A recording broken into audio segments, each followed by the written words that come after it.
Ladies and gentlemen, this is another episode of the Just Believe Show. I'm your host, Herbie Mack, and today I'm honored to sit down with a special guest that actually came to me and told me some interesting things about this thing called life activation.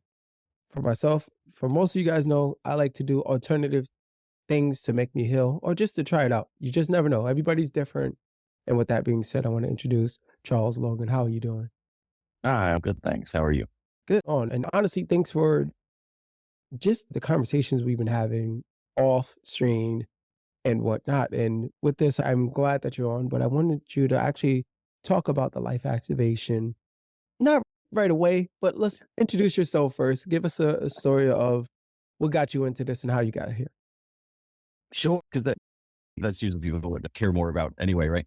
Because we can talk about the ins and outs of the metaphysics of how certain healing modalities work and the engineering of it all. But ultimately, what's a lot more important, I think, for most people is how it's going to help, what it can actually do. And that's where my passion for sharing it and for being able to serve people with it comes from, is because of the way that it all changed and more than a little bit saved my life personally. And that's why I chose to do it, was because of what it did for me, which is, when it comes to helping most people in this way, that's usually what does it for us, because we find something that helps the things that we need help with, that fixes the things we need to heal and repair. And then we look around at the world and see the other people that are struggling with those same things and say, oh, hey, there's a thing and it can help. But yeah, and that's where it all started for me. Sometimes people ask when they're talking about the spirituality and the metaphysics and the teachings and the healings and everything that it is that I do now. One of the common questions is, hey, how did you get into all this?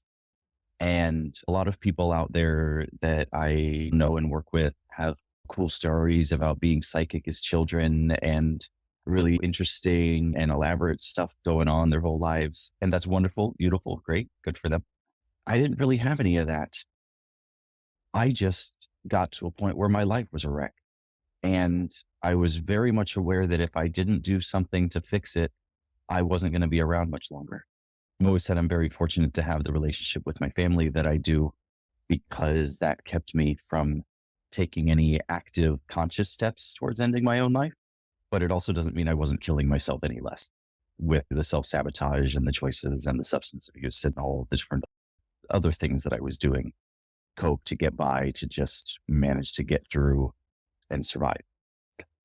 So I have a question. At what point did you realize your life was a wreck? Was it like late 20s, early 20s? Like around what period you was like, oh my goodness, I thought I had my life going well until I realized I'm probably close to rock bottom than I think I am.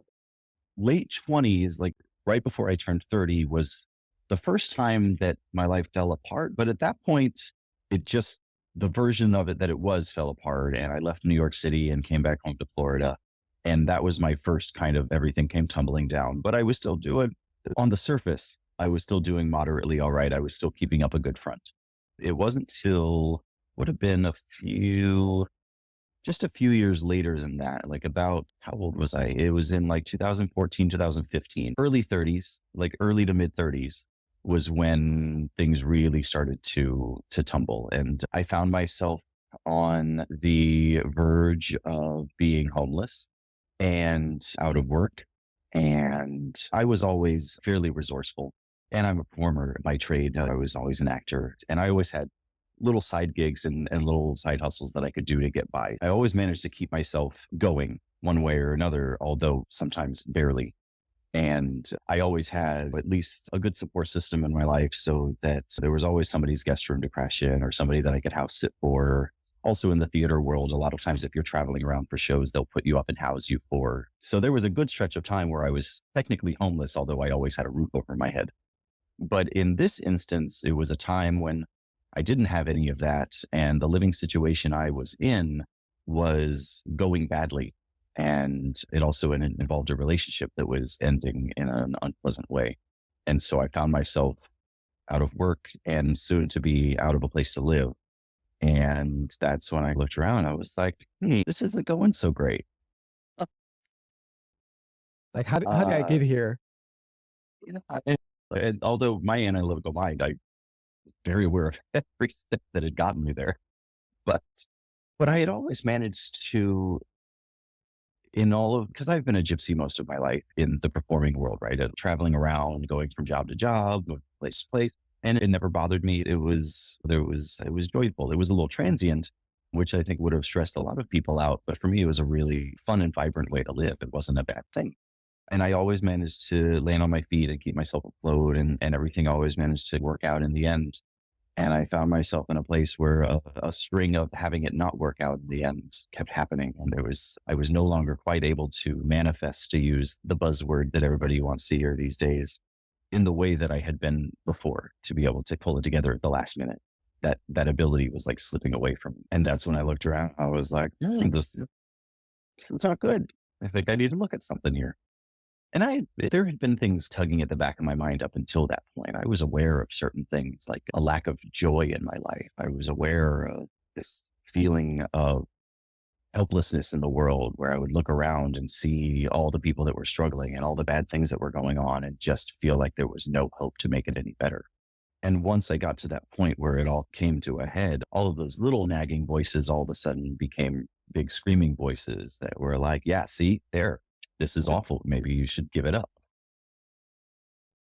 And I'm glad that you said you had a support system, but also you were self-aware of knowing, okay, I have an issue and I'm not happy.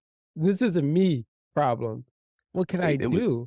Yeah, what can I do? What can I do to not only get out of this toxic environment, and but also to reframe my mind and say, let's go find happiness. And what does that mean for me?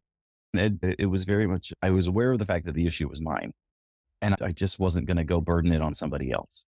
And maybe that was my own pride, or maybe that wasn't the wisest choice, but that at least kept me looking for the answers internally, because I knew I was at least self-aware enough to know where the problem was. And I knew it wasn't everybody else. It was me. Not that I was wrong or broken in the way that little voice in my head tried to convince me that I was, but I was still responsible for the choices that I had made and for everything that had led up to where I was. Like, nobody had done that to me, though there were certainly outside influences and forces in the world that I just was not dealing with very well. But I still wouldn't blame the other people, or blame the outside influences, or blame the forces. Like, it was still my doing. And that's, I think, one of the things I would say that I'm fortunate for. The double-edged sword of internal worthiness issues Mm. is that if there was something wrong, I automatically assumed it was my fault, which has a negative side to it, Oh for yeah, sure. yourself up in that, and the critics start speaking loudly. It's your problem. It's you. It's you. You are the Yes, problem, and you think 100%. that voice is saying actual factual things, and it's not. Can you talk about the first step that helped you reclaim your power? The first things that got me at least on a track to where I was doing a little bit less of a nosedive of destruction. That's a dramatic way to put that. Never quite said those words before, but I really just started with little things, like a little bit of meditation. I started buying every crystal I could get my hands on. I got attuned to Reiki because I had read somewhere that connects you better with your spirit guides, and I was desperate for guidance. And so I was just searching and seeking and dabbling. And if I was a person who had been dying of thirst, it was like I had finally found water. But the water that I found was not always like the purest, cleanest water. And it was also maybe sometimes like I would find good, clean water, but it was coming through a little tiny straw and not like Oh, the buckets of it that I needed because I was so thirsty. And so that got me searching and seeking, and it helped. Definitely made a difference. It definitely got me pulling myself together, for sure. But I was still struggling in a lot of different ways, and a lot of the deep underlying stuff I still hadn't found a way to really heal, let go of, work through, release, whatever. But that's when I found myself randomly in the city of Naples, Florida, working for a theater down there that is run by two initiates, the mystery school. And their guide, and now my guide and teacher, Barbara, was at the show one night. And so the director of the show was talking at the curtain speech and talked about this barber lady who had done all this healing work on the lead in the show the year before because he'd lost his voice and hurt his ankle, and saved the show because she came in and made it so he could sing and dance. To which I said, Like oh my what? gosh, I didn't, yeah. I'm like, I Right. didn't know you guys were into that kind of stuff. I'm into that kind of stuff. Who's this barber lady? Tell me more. I want to hear.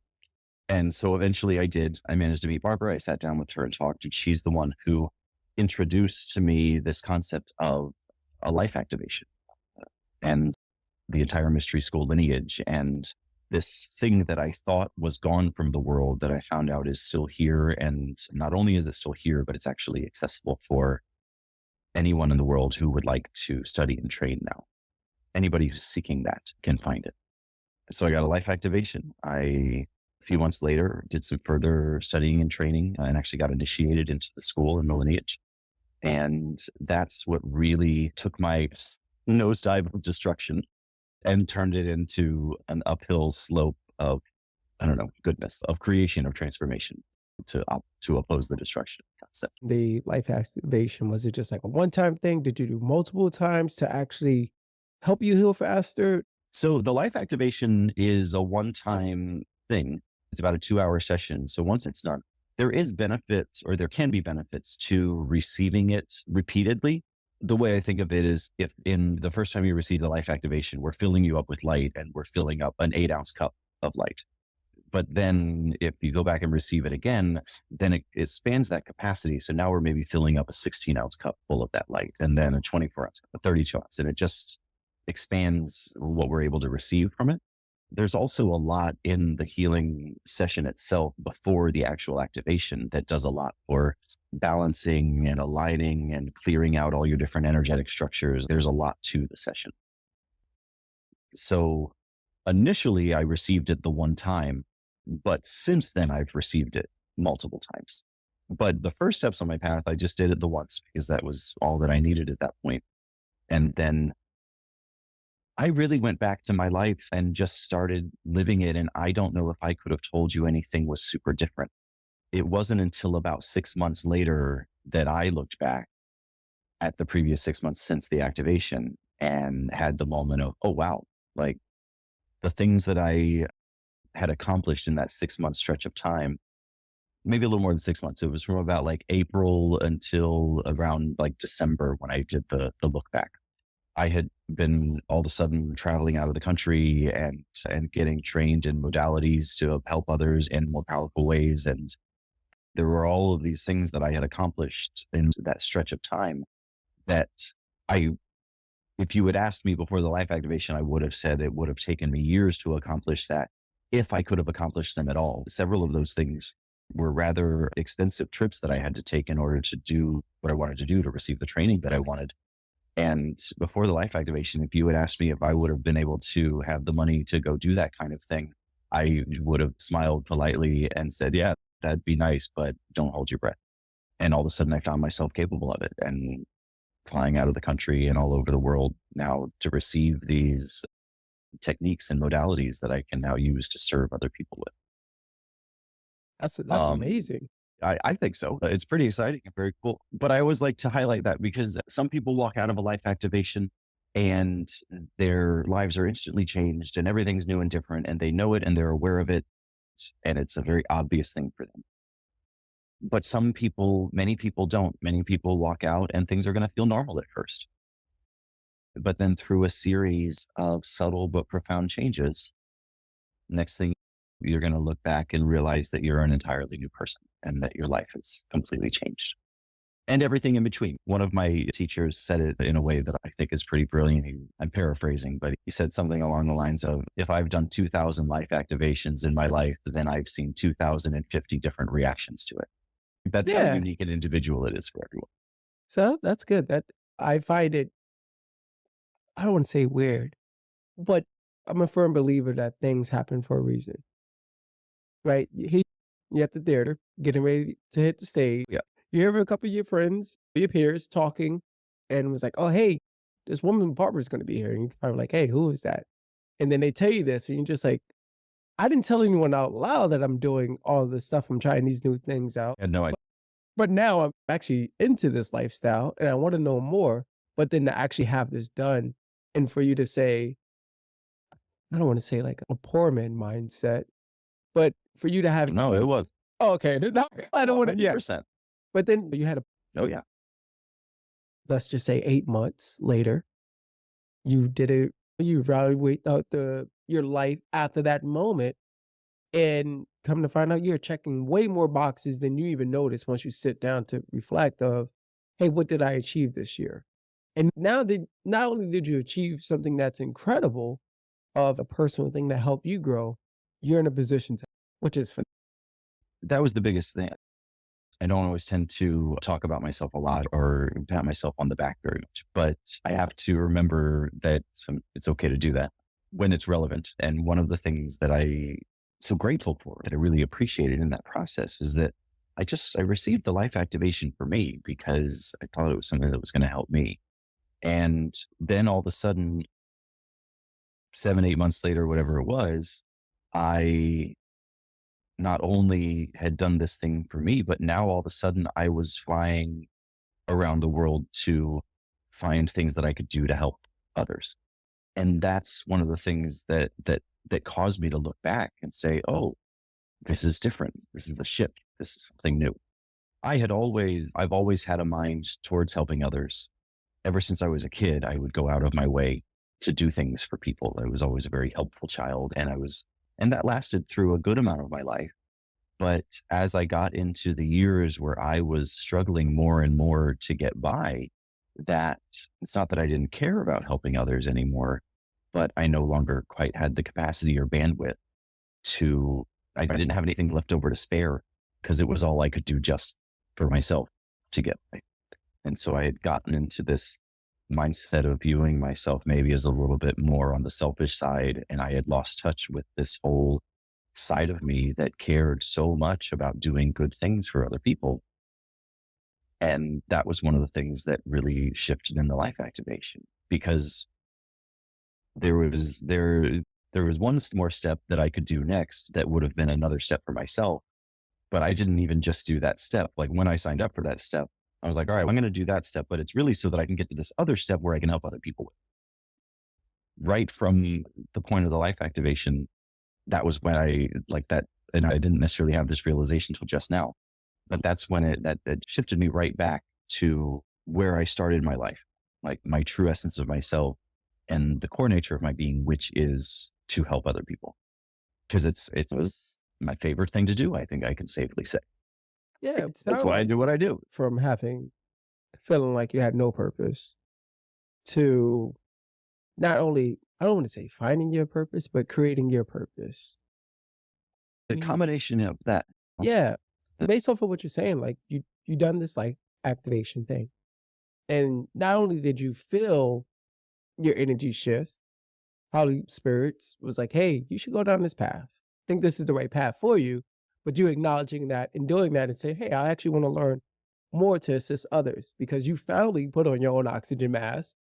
And now you're able to be in that position to assist others, but in a way of where it's not like it's selfish. It's, oh man, now I have this new fire lit under my ass of not even being, knowing that you have the ability to assist others. Hey, therapy may be for you, but try this with therapy and see what happens.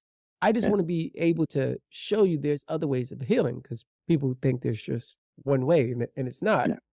But you taking that on and you going to different places, right? Wherever you're trying to learn, but you're getting a different perspective of how someone else view life. And you're taking that on and be like, oh man, I didn't view life in this way. Now I am. Now at the next spot that I go to, I see it in a different light. And now obviously you probably put it all together in your unique style, like gumbo. And now you're able to deliver it to people in a way where it's like, hey, I hear you. Not only do I hear you, I see you. Try this out. And you probably have, questions that you use to help get a better feel of what they need and guidance. Let's just say it like that. Mhm. And then they're able to heal themselves. Yeah, very much.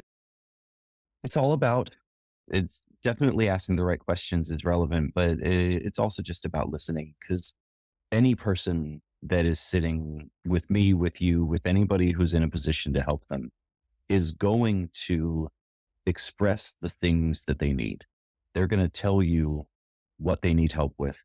They're going to tell you the things that they're struggling with. They're going to tell you where they're having issues. They don't necessarily know that's what they're telling you. They're just going to be talking about their life and what's going on. But knowing the possibilities and knowing what these modalities are capable of, it's like they're little flares that go up in the conversation that as somebody's just talking about what's going on in their life, there's that little ping that says, that's where the life activation can help. Oh, that's where a full spirit would come in handy. Oh, that's where a soul retrieval can really help with that issue. And then if someone's really ready and all of those things are going up and then they're talking about what they're really seeking, you're ready for initiation. Like you're ready to take things up to that next level for yourself and the world. But it's just a matter of listening and hearing it, because someone doesn't know necessarily what a life activation is, but they know what's going on in their lives and they know what they would like to be better. If and when those things are in alignment with the life activation and how it can help, then that's when that can be like, that's when that opportunity presents itself. That, Yeah. Appreciate that. I think it was good too. Watch, it's gonna come back the last moment where I'm like, all right, guys, wait. Yeah. No, that's amazing. And I'm highly intrigued by it more and more because very similar to you, I was at a point, late 20s. I was at a point in my late 20s. Obviously, I was rock bottom and I thought suicide was the answer and whatnot. And after I big cracked myself, I got out and I was like, man, I'm too broke to afford therapy. Like, it's just one of those things of $150 a lesson, a session, I couldn't keep up with. So I was just like, oh, let me look for other ways. And very similar to you, I started meditating. And once I started meditating, started going down this rabbit hole that we call YouTube. And I go down the rabbit hole and I start learning about healing crystals. I have mine is like charging up right now. And I start collecting a bunch of them because I was like, man, I'm carrying some sort of like energy that I don't like. I'm trying to say, oh yeah, I'm carrying this energy that I didn't like. And if depression was a cologne, you'll be able to smell it on me. Like, trust me. And so I get into not only just the healing, get into Reiki, and then I start realize, man, my energy started shifting. Especially once I started Reiki, and meditating is different for everyone.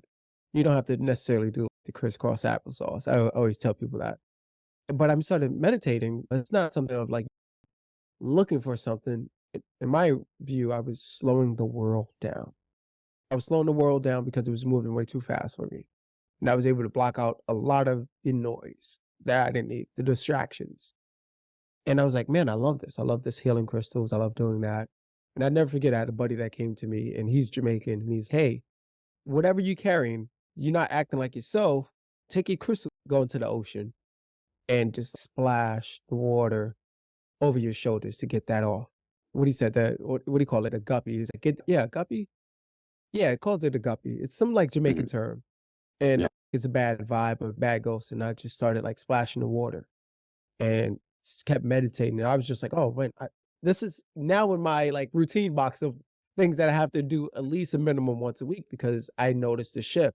And this sounds like something that can actually help me even more get like locked in and be more focused into being one. Because that's what it's all about, is just really trusting your gut, trusting your spirit, your guides, however you want to put it out there to help you be the best version of yourself.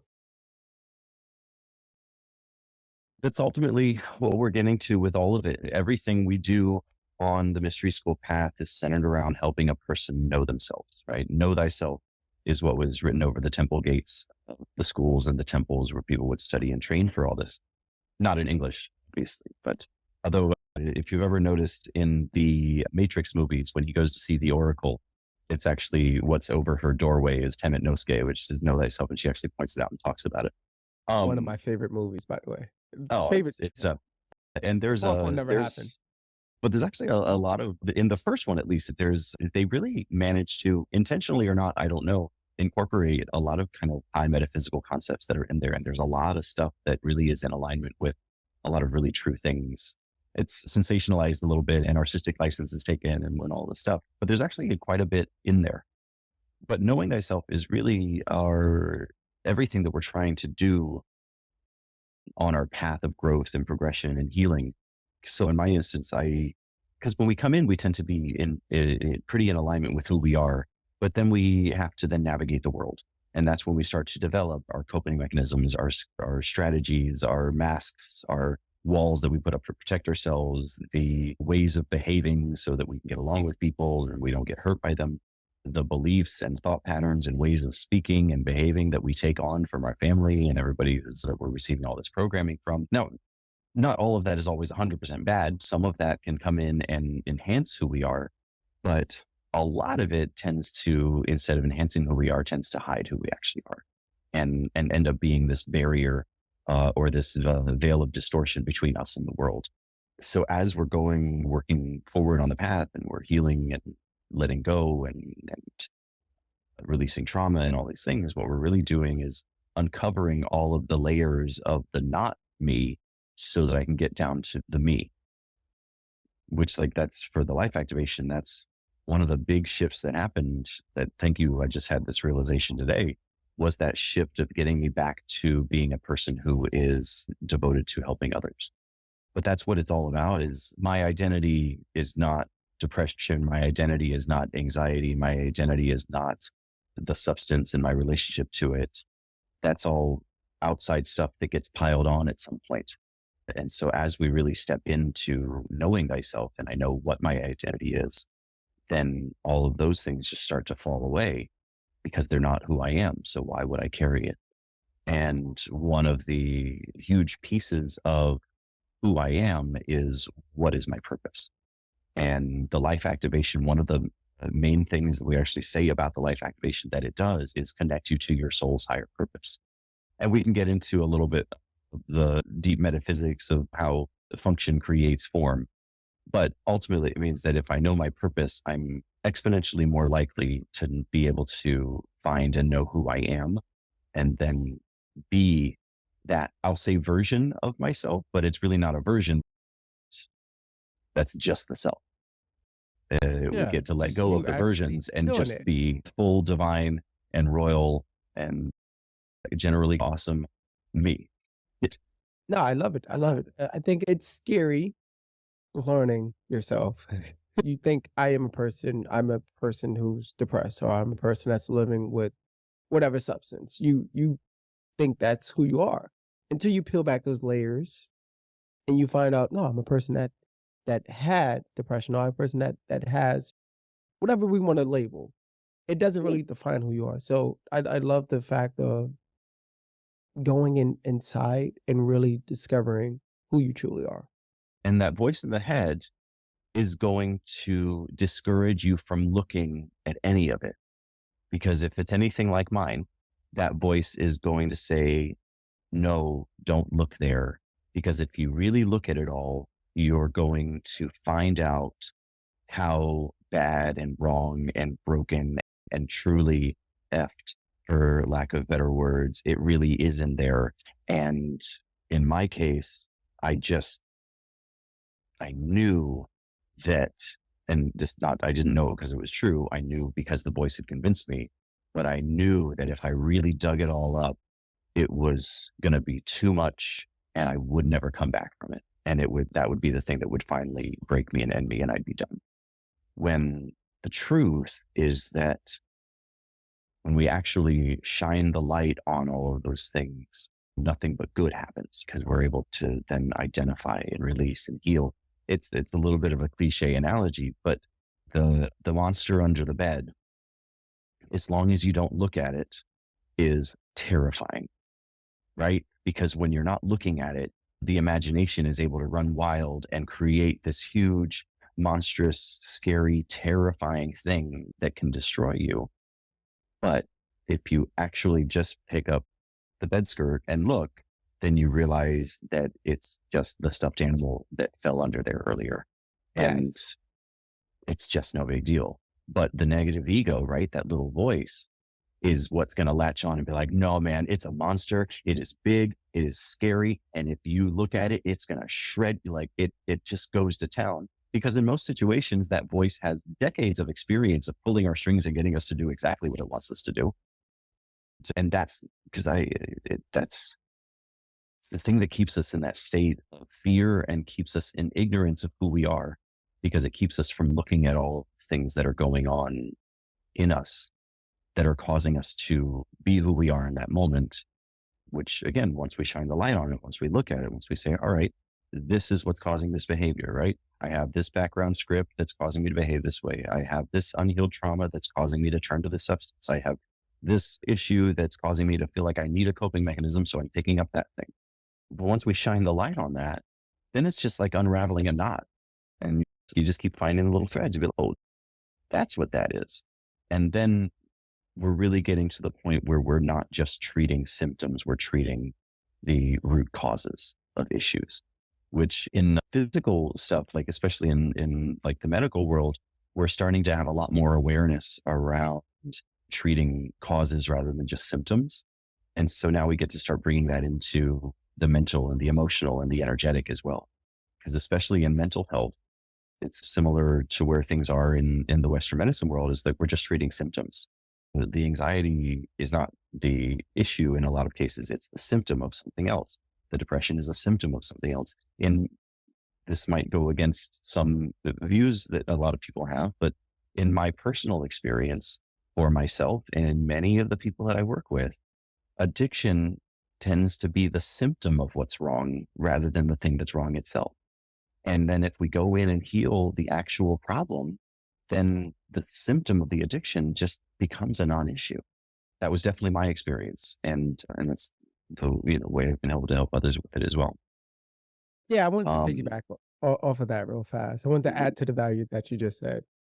Yeah, from my experience, I was a functional alcoholic for a decade, over a decade.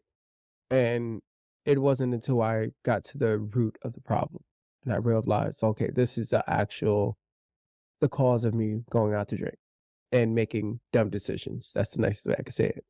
And but doing that work and going right to the root made it a lot easier. Now, yeah, it was still challenging. You have buddies that say, hey, let's go to the bar, let's go to this party or whatever. But it made it a lot easier for me to not just drink every day. It made it a little easier. Okay, maybe once a week. And then I slowly just went cold turkey and finally been able to stay sober.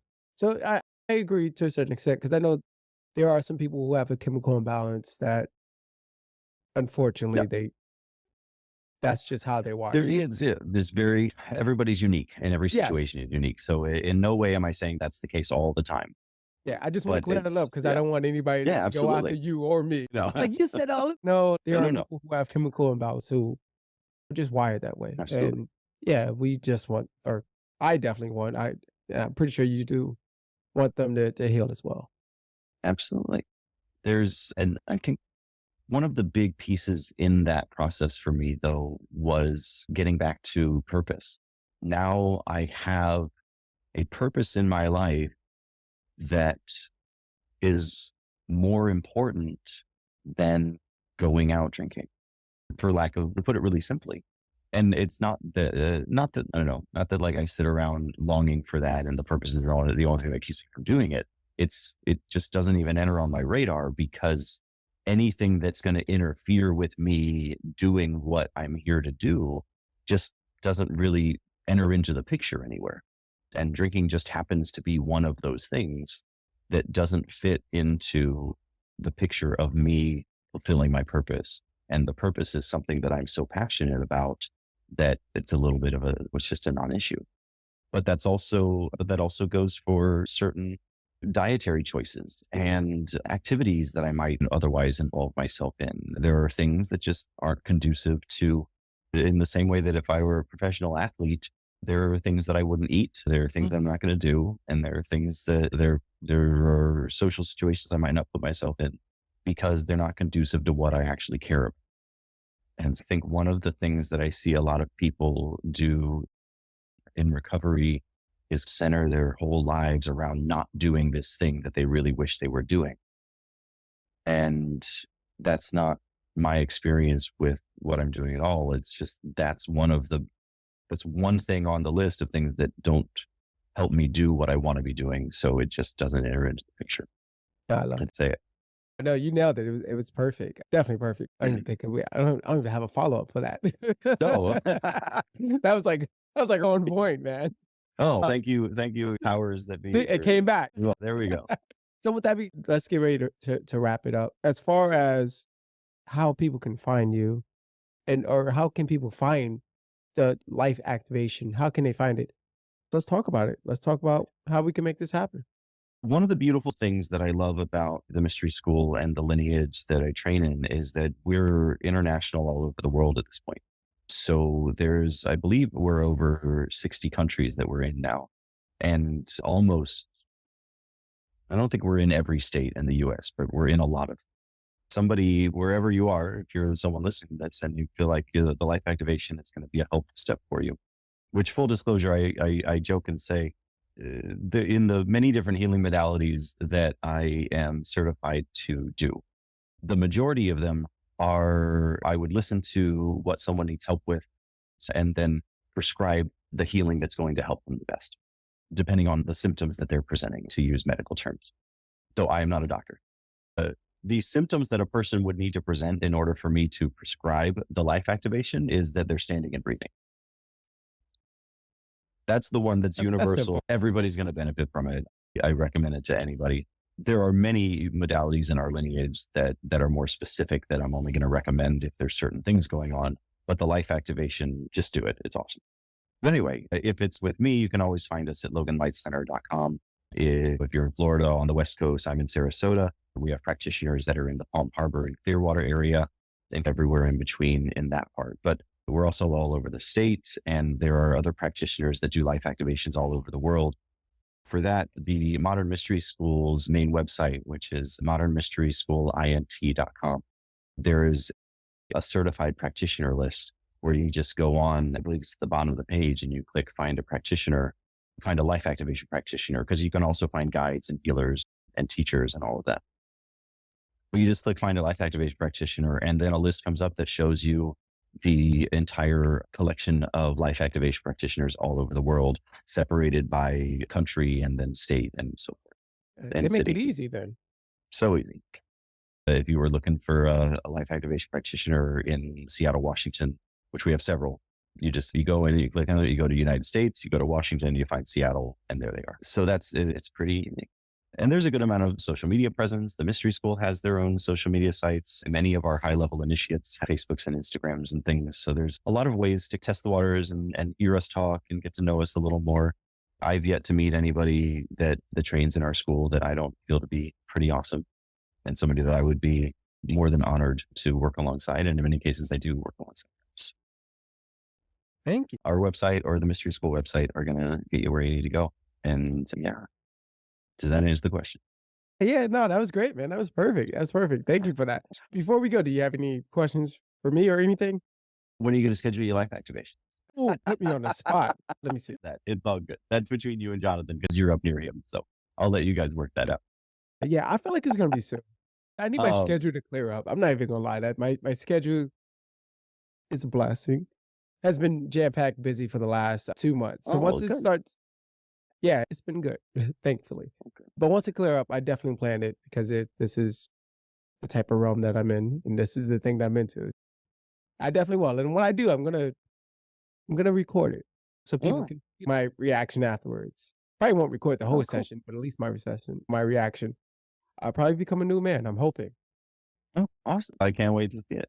Question for you. No, there is one quality that we work a lot in the Mystery School tradition, talking about Shambhala, which in world peace, the new age, the new paradigm, the age of Aquarius, however you want it.